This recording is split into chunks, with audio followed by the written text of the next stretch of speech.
여러분 안녕하십니까. 더불어민주당의 이재명 후보, 지금 인천 계양의 국회의원으로 출마하고 있습니다. 자, 이재명은 국회의원에 출마할 게 아니라 그동안 자기가 저질러 놓은 여러 가지 의혹, 비리에 대해서 수사를 받으라 하고 국민들이 요구하고 나서니까 바로 인천 계양의 국회의원 출마를 해버린 겁니다. 거기 연고도 있는 것도 아니고 국회의원이 출마를 하려고 하는 것이, 자, 본인의 지금 받고 있는 여러 가지 범죄 혐의에 대해서 방패막이를 하기 위해서 국회의원 출마를 한다, 이런 비판을 받고 있습니다. 대장동 게이트를 비롯해서 여러 의혹에 대해서 본인이 지금 그 핵심 당사자, 이 몸통으로 지목받고 있으니까 이걸 피하기 위한 이 수단으로 국회의원 배지를 이용하고 있다 하는 겁니다. 그러자 이재명은 어제 자기 선거구 개소식, 사무실 개소식에서 대장동 의혹에 대해서 또 반박을 했는데, 정말 기가 찰 노릇입니다. 이게 다 국민의힘의 의혹이다, 국민의힘이 몸통이다, 이렇게 주장하고 있습니다. 자, 이재명은 이렇게 말했습니다. 도둑들에게 이익을 준 사람들이 바로 도둑이다, 이렇게 말하면서 도둑이 몽둥이를 들고 설치는 것을 적반하장이라고 한다, 이렇게 말했습니다. 자, 국민의힘을 향해서 적반하장이라고 하고 후한무치라고 하는데, 자, 제가 적반무치당이라는 이름을 붙여 줄이고 한다. 그러니까 국민의힘에 대해서 적반무치당이다, 이렇게 말하고 있습니다. 국민의힘의 고발로 경찰 수사 등이 이루어지고 있는 것과 관련해서, 자, 고발하면은 자동적으로 피의자가 되는 것인데, 자, 자기들이 고발해놓고 피의자가 됐다고 홍보하고 있다, 그게 인간인가, 이렇게 비판하고 있습니다. 자, 이 이재명의 이야기를 듣고 있으면은 정말 헷갈리는 겁니다. 이 사람의 이야기를 듣고 있으면은, 자, 대장동은 국민의힘이 몸통이고, 자, 전에 대선 때는 윤석열 보고 몸통이라고 했습니다. 뭐 수사도 봐주고, 뭐 거기 관련해서 부산저축은행에서 돈을 빌려줬을 때도 거기 돈을 흘러가게 한 것도 수사를 하지 않았다, 이런 식으로 해서 윤석열 보고 몸통이다, 이렇게 주장하다가 지금은 또다시 국민의힘이 몸통이다, 이렇게 주장하고 있습니다. 자, 이게 말하자면은 뒤집어 씌우기가 아닌가. 이재명은 지금 본인이 받고 있는 의혹이 대장동뿐만 아니라 백현동 게이트, 그 법인카드 유용, 여기 막 5억 5천만 원 정도고, 본인과 부인이 피의자로 적시되어 있습니다. 성남FC도 후원금 뇌물을 받은 걸로 되어 있고, 여기도 마찬가지입니다. 지금 본인의 피의자로 되어 있고, 압수수색이 여기도 진행되고 있습니다. 자, 이렇게 변호사비 대납과 조폭으로부터 돈을 받았다는 거, 변호사비를 모 기업에서 대신 주식과 현금으로 변호사에게 줬다 하는 의혹이 제기됐고, 또 조폭으로부터 20억 원을 전달받았다 하는 그 조폭 감옥에 있는 박철민 씨가 직접 본인이 돈을 전달했다고 주장하기도 했습니다.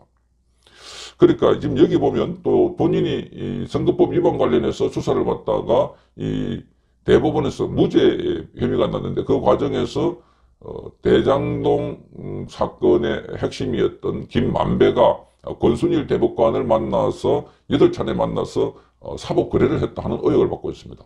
자, 이걸 보면 지금 이재명이 받고 있는 이 혐의가 한두 가지가 아니고, 자, 이 사건을 다 병합해 보면은 평생을 감옥에 있어도 모자라지 않을까 하는데, 자, 이 이재명은 이 사건의 대부분 수사 중임에도 불구하고 이렇게 국회의원 출마를 했다는 것 자체가 자기를 지키기 위해서 나왔다. 자, 이걸 보면 지금 이재명뿐만 아니라 더불어민주당의 지금 국회의원들 중에서 이런 사람이 많습니다. 최강욱도 본인이 공직비서관을 하다가 조국 밑에서 공직기강 비서관을 했는데, 조국 아들에게 인턴 증명서를 허위로 발급해줬다 하는 혐의로 수사를 받는 와중에 국회의원으로 출마를 해서 비례대표로 당선이 되었습니다. 그래서 최강욱도 자기를 방패하기 위해서, 지키기 위해서 국회의원 출마했다라는 소리를 들었고, 마찬가지로 이 황운하 울산경찰청장을 했던 황운하도 울산 선거에 개입해가지고 문재인의 30년 지기인 송철호를 당선시키기 위해서 청와대의 비서실에 있는 7개 부서팀들과 이 협력을 해가지고, 그래서 황운하를 당선시켜줬다. 자, 여기에 수사가 진행되고 있으니까 바로 현직 경찰 신분으로서 국회의원에 출마를 낸 겁니다.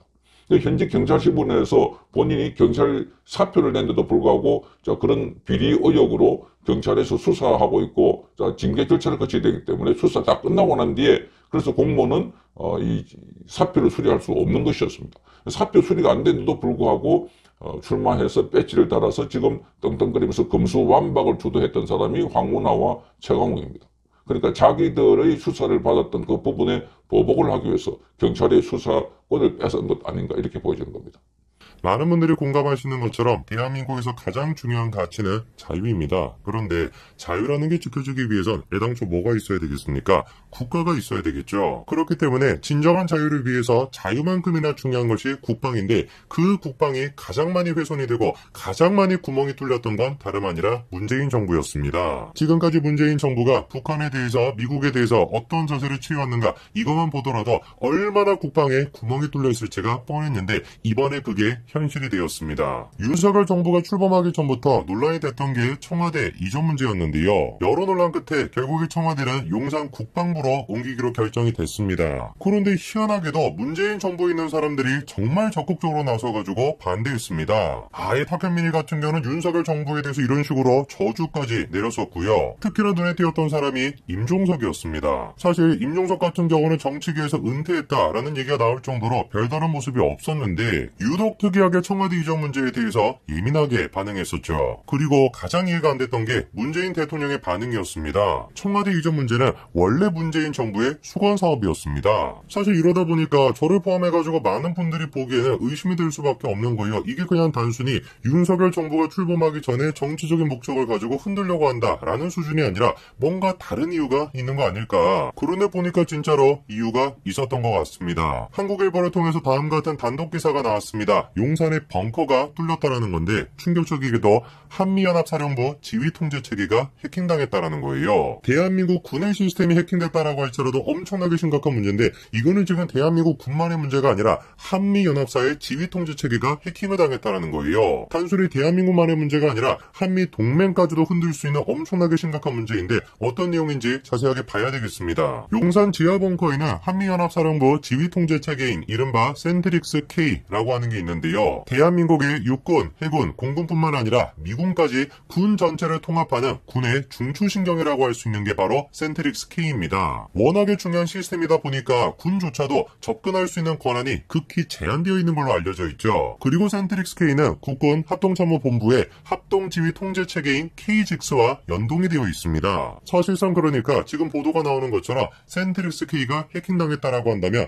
KGIX 또한 마찬가지로 노출됐을 가능성이 굉장히 높은 것이죠. 아니 그런데 얼핏 생각해도 말이 좀 안 되지 않습니까? 다른 것도 아니고 일반 회사 같은 것도 아니고 군인데 군의 기밀 중에 기밀이라고 할 수 있는 저 시스템이 어떻게 저렇게 쉽게 해킹이 될 수 있었다라는 거냐? 애당초 해킹이라는 것이 가능한 것이냐? 그 점에 대해서 고려대학교 임정인 교수가 다음과 같이 지적하고 있습니다. 당연히 해킹될 가능성이 거의 없지만 유지보수 업체는 좀 다르다라는 거죠. 유지보수 업체는 사실상 망에 대한 권한이 무제한적이기 때문에 언제든지 간에 접근할 수 있다는 겁니다. 그래서 마음만 먹는다라고 한다면 충분히 중간에서 가로챌 수도 있다라는 거죠. 그리고 실제로 이번에 해킹했다라고 하는 혐의로 구속된 사람 또한 마찬가지로 유지보수업체 직원이었습니다. KGIX뿐만 아니라 한미연합사가 사용한다라고 하는 센트릭스 K조차 해킹됐다. 이거는 진짜 한미 동맹 자체를 흔들 수도 있습니다. 그런 얘기가 나올 수밖에 없는 게 예전부터 미국 측에서 한국군의 보안에 대해서 문제 삼았었거든요. 심지어 몇 해 전부터 미국 측에서 한국군의 보안 불신 등을 문제 삼아서 한국군이 접근할 수 있는 항목을 줄인 상태입니다. 거기에 2006년에 구축된 이후에 센트릭스 K에 대한 점검 및 감사가 전무했던 상태였는데 그런 상태에서 해킹이 됐다. 당연히 문제가 될 수밖에 없겠죠. 그럼 도대체 어떤 정보에 접근했다라는 것이냐? 한미연합사 작전회의, 한미국방장관회의, 합참의장회의, 한미연관급 회의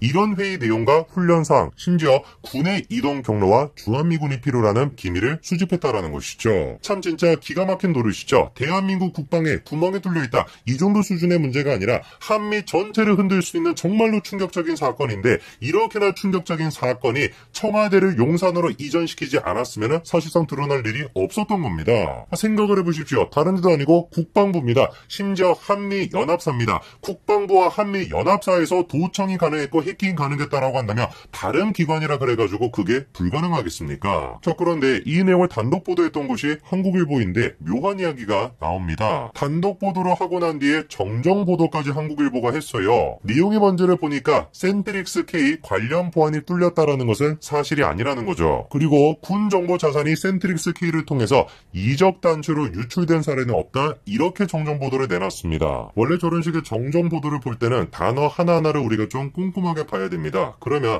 아까 전에 정정 보도를 다시 한번 보시면은 우선 일단 눈에 띄는 표현이 이런 표현입니다. 센트릭스 K 관련 보안이 뚫렸다라는 것은 사실이 아니다, 이렇게 얘기하고 있죠.